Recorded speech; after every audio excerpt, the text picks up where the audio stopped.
공고한 날에는 생각하라.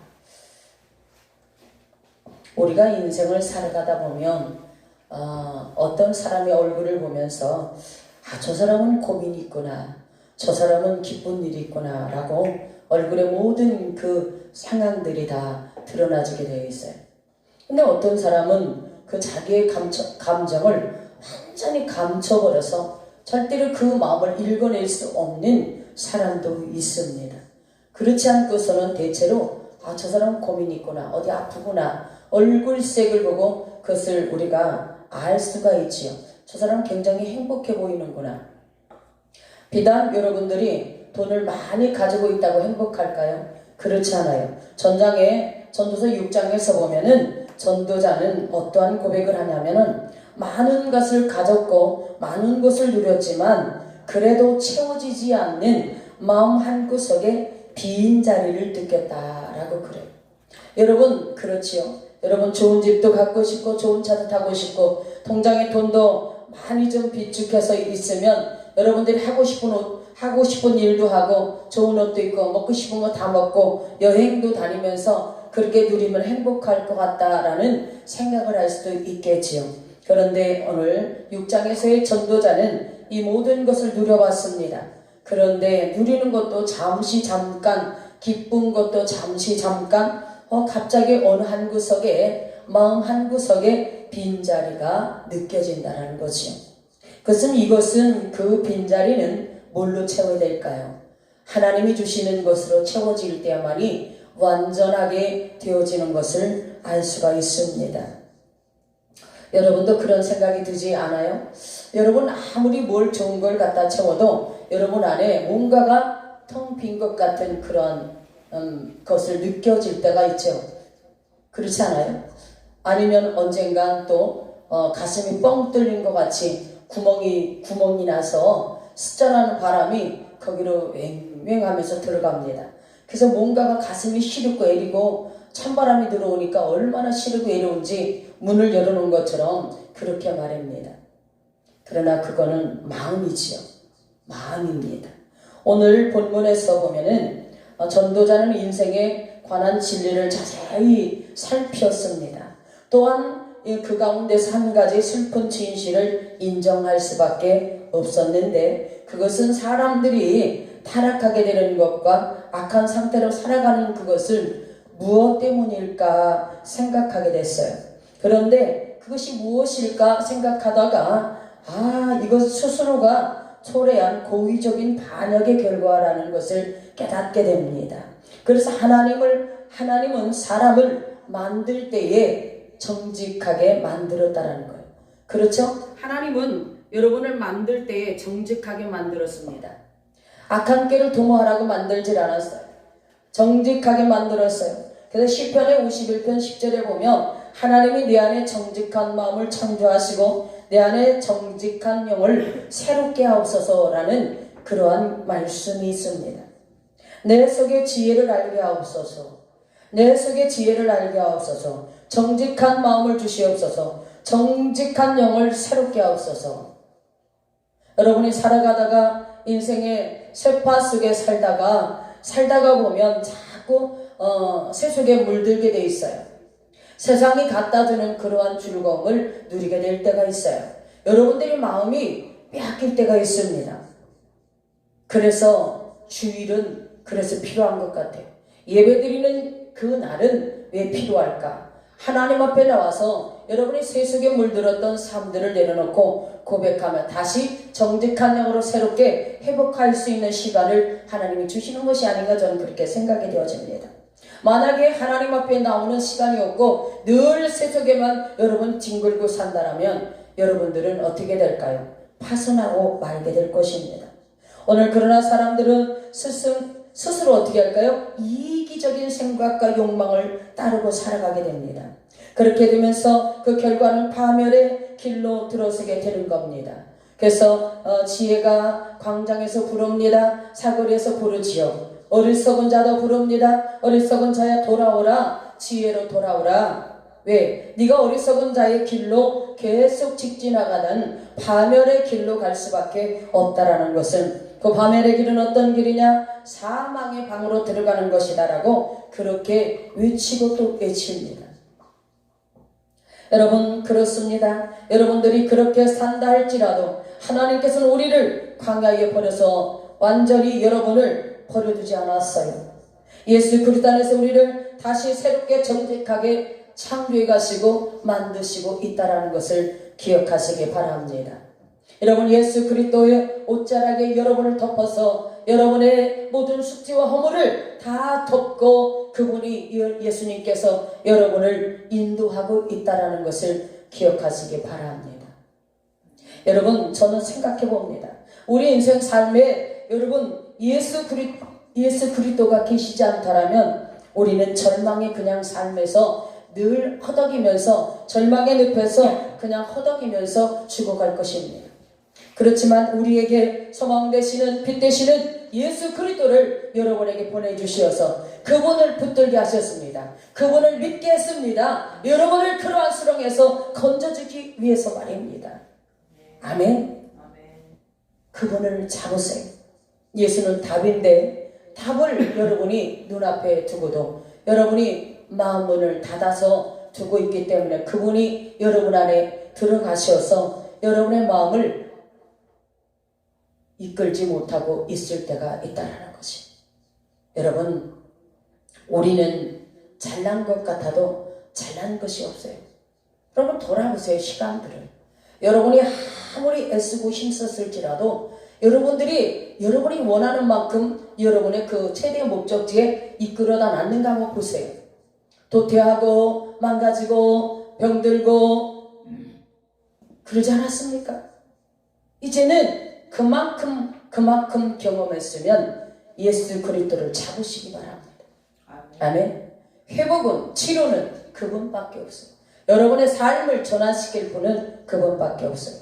오늘 본문 말씀 속에서 바로 전도자가 뭐라 합니까? 아름다운 이름이 보배로운 기름보다 낫고 죽는 날에 출생하는 날보다 나으며, 오늘 이분은 하나님 안에서의 죽음을 얘기하는 건데 왜 그럴까요? 출생하는 것은 이 땅에 어린아이가 태어날 때 주먹을 불끈 쥐고 태어난다 그랬잖아. 이 험한 세상을 어떻게 살까? 제 생각입니다. 이 험한 세상을 어떻게 살까? 그렇죠. 하나님이 나그네 인생 속에서 이 땅에서 생명을 부여받아서 여러분이 태어나서 삶을 살라는 생명이 부여받았단 말이죠. 근데 이 땅에서 살아가는 삶이 만만치는 않단 말이죠. 근데 이 땅에서 어떻게 살까? 주먹을 불끈 쥐고 태어나지만 또 이제는 죽어서 천국에 올라가는 사람은, 아버지 품으로 올라가는 사람은 행복이지요. 왜? 저 천국 영원한 생명에 들어가기 때문에 말입니다. 자, 2절 보니까 초상집에 가는 것이 잔치집에 가는 것보다 나으니 모든 사람의 결국이 이와 같이 됨이라. 산자의 이것이 유심하리로다. 유심이라는 것은 생각하는 겁니다. 조용히 마음에 생각하고 마음이 든다라는 거죠. 초상집에서 모든 사람이 한 번 왔다가 다 가는 인생이라는 거죠. 다 가는 인생 속에서 그 다른 사람의 죽음 앞에서 생각을 하라는 거예요. 나도 이런 길이 있을 건데, 나도 이렇게 한 번 왔다가 가는 인생인데 잘 살자. 어떤 그런 거 아니겠습니까? 좀 잘 살아보자. 하나님이 원하시는 삶으로 잘 살아보자. 여러분 나중에 여러분들이 그런 생각을 한번 해보시기 바랍니다. 그러면서 3절 보니까 슬픔이 웃음보다 나음은 얼굴에 근심함으로 마음이 좋게 됨이니라. 지혜자의 마음은 초상집에 있으되 우매자의 마음은 연락하는 집에 있느니라 그랬어요. 왜 초상집에서 같이 슬픔을 나누면서 저 천국 번향 땅을 그리면서 나도 죽으면 저 천국 가기를 준비하면서 이 땅에서 최선을 다해서 살아야 되겠구나. 왜냐하면 다 누구나 한 번 왔다 가는구나. 최선을 다해서 열심히 하나님의 말씀대로 뜻대로 살다가 하나님이 부를 때 저 천국 아버지 품으로 돌아가야 되겠구나. 이러한 생각을 유심히 하라는 것이 아니겠습니까? 그래서 지혜자의 마음은 초상집에 있다는 거예요. 우매자의 마음은 연락하는 집에 있다. 연락한다는 것이 뭡니까? 기쁨을 위해서, 쾌락을 위해서, 즐거움을 위해서 찾아다니는 것을 말씀하고 있습니다. 여러분 지혜자가 되시기 바랍니다. 자, 우리 5절 한번 읽어보겠습니다. 시작. 사람이 지혜자의 책망을 듣는 것이 우매자의 노래를 듣는 것보다 나으니라. 우매자의 웃음소리는 손 밑에서 가시나무에 타는 소리 같으니 이것도 헛되다. 여러분, 가마솥에서 가시나무가 타는 소리 한번 들어봤어요? 타다닥 탁탁탁 이 소리 들어봤어요? 아니요. 안 들어봤어요? 들어봤죠? 아마 어렸을 때 불 뗀 사람은 들었어요. 저도 가시나무를 떼봤는데 손 밑에서 타다닥 탁탁탁탁 막 얼마나 소리가 요란한지 몰라요. 그러한 소리, 손 밑에서 가시나무에 타는 소리 같이 그것도 이것도 헛되다. 다 타버리면 소용이 없다는 것도. 아궁이에서 이 나무가 다 타버리면 소용이 없다는 겁니다. 7절에 보니까 타막이 지혜자를 우매하게 하고 뇌물이 사람의 명철을 망하게 하느니라 그랬어요. 타막이라는 것은 강탈입니다. 부당한 착취를 말합니다. 이 지혜자를 우매하게 합니다. 이 타막이라는 것은 지혜자를 우매하게 하고요. 뇌물이 사람의 명철을 망하게 하는 거예요. 그 성경 속에는, 구약 성경 속에는 이 뇌물에 대해서 많이 나옵니다. 우리가 이 땅에서 어떻게 살아가는가가 오늘 말씀 속에 다 기록되어 있어요. 옳고 그른 여러분의 삶의 방향을 가르쳐주고 있다는 거예요. 너희가 이렇게 살아라. 이렇게 살기를 원한다. 이렇게 살면 이런 결과가 나올 것이고 너희가 이렇게 살면 이러한 결과가 나올 것이다 라는 그러한 것이 교훈이 성경 속에 다 기록이 되어 있다는 것입니다. 자, 8절 9절 시작. 일의 끝이 시작보다 낫고 참는 마음이 교만한 마음보다 나으니 급한 마음으로 노를 바라지 말라. 노는 우매자의 품에 머무르느니라. 그렇죠. 일의 끝이 시작보다 낫다. 참는 마음이 교만한 마음보다 낫다. 그러니까 여러분들은 급한 마음으로 노를 바라지 말라는 거예요. 좀 참으라는 거예요. 여기서 화가 올라오는 거를 좀 누르라는 거예요. 숨을 꿀떡 삼키고 한숨 좀 몰아내시고 그리고 참으라는 거예요. 그래서 노가 없는 사람이 어디 있겠어요? 그렇잖아요. 노가 없는 사람이 어디 있겠어요? 화를 낼 줄 모르는 사람이 어디 있겠어요? 저도 화낼 줄 알아요. 저도 욕할 줄 알아요. 하지만 안 하는 거예요. 왜? 하나님이 기뻐하지 않기 때문에. 유익하지 않기 때문에 그것이. 그래서 참는 거예요. 견디는 거예요. 인내하는 거예요. 여러분, 사람은 그렇습니다. 그래서 여러분, 그것은 결국에는 노는 우매자의 품에 머무를 뿐이라는 것을 여러분이 꼭 기억하셔서 마음에 새기시기 바랍니다. 10절 봅니다. 옛날이 오늘보다 나은 것이 어찌미냐 하지 말라. 이렇게 묻는 것이 지혜가 아니니라. 옛날이 오늘보다 나은 것이 어찌미냐. 하나님을 섬기면서 여러분 살아가는데 왜 내가 하나님을 믿고 나가는데 기도하는데 왜 옛날보다 낫지 않습니까? 이렇게 하나님 앞에 그렇게 하지 말고 여러분들이 그런 말로 투정하지 말라는 거죠. 때로 보죠. 애굽에서 출애굽된 이스라엘 백성들이 거기에 또 섞여 있는 사람들이 있었어요. 그런데 광야에서 고기를 먹지 못하고 만나를 하나님이 주셔서 먹는데 뭐라고 하냐면 늘 투정을 하는 거예요. 애굽을 바라보면서 투정하는 거예요. 애굽에 있을 때는 부추도 먹었다. 애굽에 있을 때는 마늘도 먹었는데 애굽에 있을 때는 고기도 먹었는데 고기를 먹었을까요 그들이? 고기를 가마솥에서 고기를 삶기는 했겠지요. 그런데 자꾸만 그때를 생각을 하는 거예요. 우리를 왜 광야에까지 이끌어내서 광야에서 죽게 하느냐? 그들이 부추, 마늘, 고기 이런 걸 탐하면서 옛날 애굽에서 그때의 삶을 생각하는 거예요. 여러분 생각해 보세요. 애굽의 삶이 좋습니까?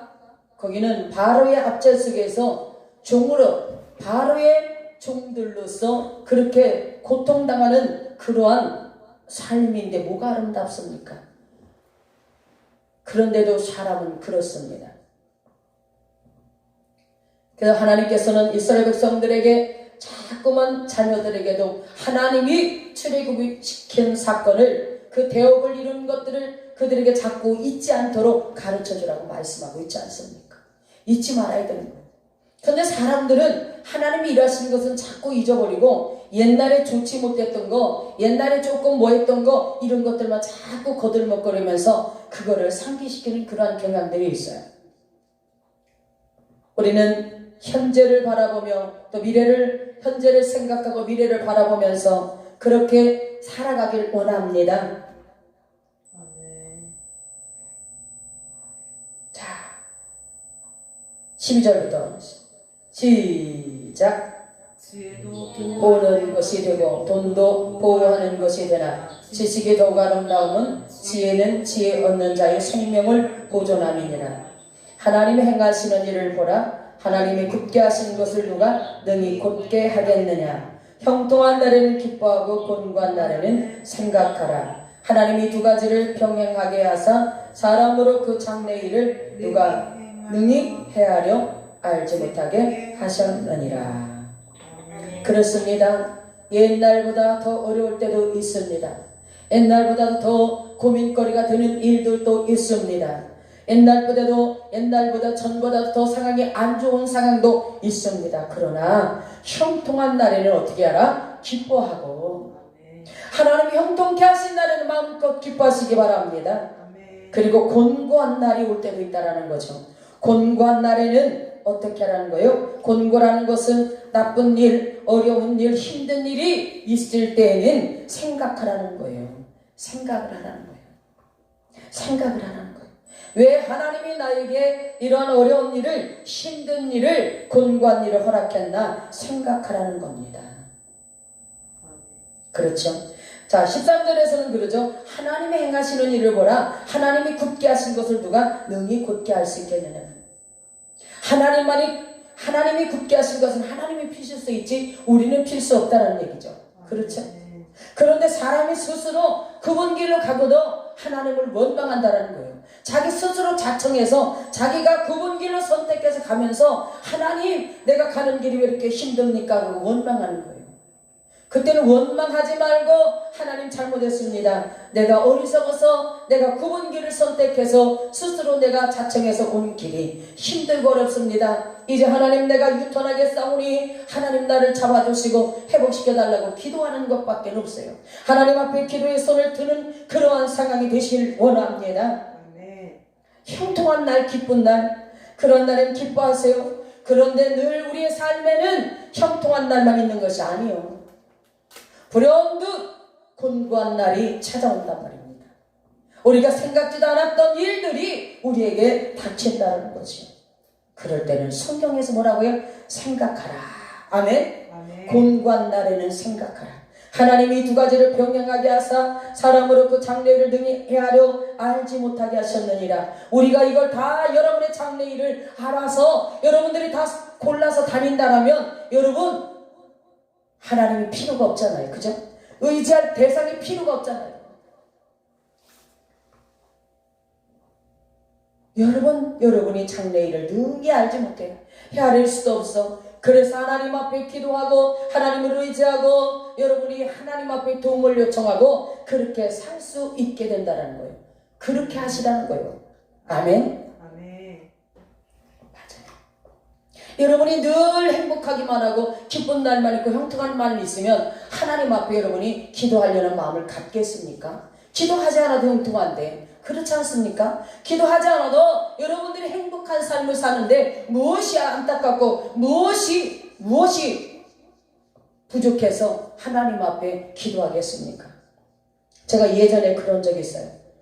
원박동에서 하나님, 내 손에 500만 원짜리 수표 좀 만져봤으면 좋겠어요. 그랬어요. 근데 진짜 하나님이 이틀 만에 스쳐서 다 나갔지만 500만 원짜리 수표를 만져봤어요. 그런데 매일 비가 오나 눈이 오나 아이들 둘을 업고 안고 교회를 기도하러 가던 그것을 어떻게 하고 있어요? 방바닥에서 둥글고 있더라니까. 둥글고 있어. 이틀째 방바닥에 둥글고 있는데 주님이 뭐라고 싫으냐면, 얘야, 네가 등 따갑고 너 500만 원짜리 수표 만져보니까 등 따시고 배부르니까 기도 안 되지? 하나님 딱 깨우쳐주면 맞구나. 여러분, 등 따시고 배부르면 기도 안 됩니다. 아멘. 그래서 하나님께서 형통한 일도 주시고 또 곤고한 날도 주셔서 두 가지를 병행해서 여러분의 삶을 이끌어 가시는 거예요. 왜? 곤고한 날에는 생각하고 기도하라고 하나님을 바라보라는 거예요. 하나님을 찾으라는 겁니다. 아멘. 여러분 어려움이 왔을 때 원망하지 마시고 낭망하지 마시고 과거를 되돌아보지 마시고 그때 가서 그곳에 가서 원망하지 마시고 형통한 날에는 기뻐하시고 곤고한 날에 여러분은 어떻게 생각하시기 바랍니다. 생각합니다. 조용히 생각. 하나님, 저에게 왜 이런 일을 주셨습니까? 저에게 왜 이런 일을 만나게 하셨습니까? 하나님, 기도하다 보면 풀어집니다. 회복됩니다. 아멘. 기도하다 보면 예수를 만나게 되고 그 사건이 일이 해결이 되는 거예요. 근데 여러분들은 문제가 심각해지면 더 기도 안 해요. 더 숨어버려. 꼭꼭 자기만의 세계로 숨어버립니다. 여러분 숨지 마세요. 하나님 앞에 나오시기 바랍니다. 나와야 일이 되는 거야. 아멘. 하나님 앞에 나와야 해결되는 거야. 그런데 자꾸 자기만의 세계로 꽁꽁 숨어버리면 여러분이 해결받을 수 있는 길이 없다라는 걸 아시기 바랍니다. 저는 제가 여기서는 말할 거는 아니지만 오랫동안 기도했던 것이 있어요. 몇십 년 동안. 근데 아직 이루어지지 않았어요. 30년을 넘게 기도했어요. 근데 아직 이루어지지 않았어요. 때로는 절망하게 되고 그걸 바라보면서 낭망하게 되고 전도도 못하게 되고 전도하려고 그러다가 그걸 생각하면 벌써 전도를 못해요. 왜? 내 주제가 이런데 무슨 전도를 하냐 이래요. 그런데 어떤 사람들은 반대로 그거를 이기고 나간 사람이 있어요. 창피를 당하거나 말거나 그거를 뛰어넘은 사람이 있어요. 그 사람은 승리했는데 저는 그게 안 돼요. 아직까지. 여러분 어떠한 상황에서든 여러분만이 만들어 놓은 그것에 숨지 마시기 바랍니다. 제가 요즘에 이렇게 유튜브를 보면서 깜짝 놀란 부분들을 본 것이 있는데 꼭 좀비 같아. 사람들이 많은 사람들이 밀집해 있는데 좀비 같아. 저 사람들은 왜 저렇게 됐을까 그랬는데 다 마약에 중독이 돼가지고 그 중독된 사람들이 어떻게 되겠어요? 다 완전히 좀비같이 막 행동을 하는 거야. 근데 그 사람들이 거기에 어마어마하게 많이 밀집돼 있는 거예요. 그걸 보면서 한순간의 쾌락을 위해서 그것을 선택했던 그들이 결말이 그게 뭐예요? 결말이라는 거. 그들의 결말. 그러니까 여러분들이 잘못된 것을 선택하면 결말이 분명히 나오게 돼 있어요. 힘들고 어려운 것 같지만 하나님이 원하시는 선한 길로 여러분의 방향을 들어서 선택의 자리를 그곳에 놓는다라면 지금은 힘들고 어렵겠지만 나중에 결말은 선하게 나온다는 것을 꼭 기억하셔서 여러분 오늘 말씀을 꼭 기억하시기 바랍니다. 유심히 생각할 수 있는 곤고한 날에 여러분 유심히 생각할 수 있는 그러한 지혜 있는 여러분 되시기를 예수님의 이름으로 축원합니다.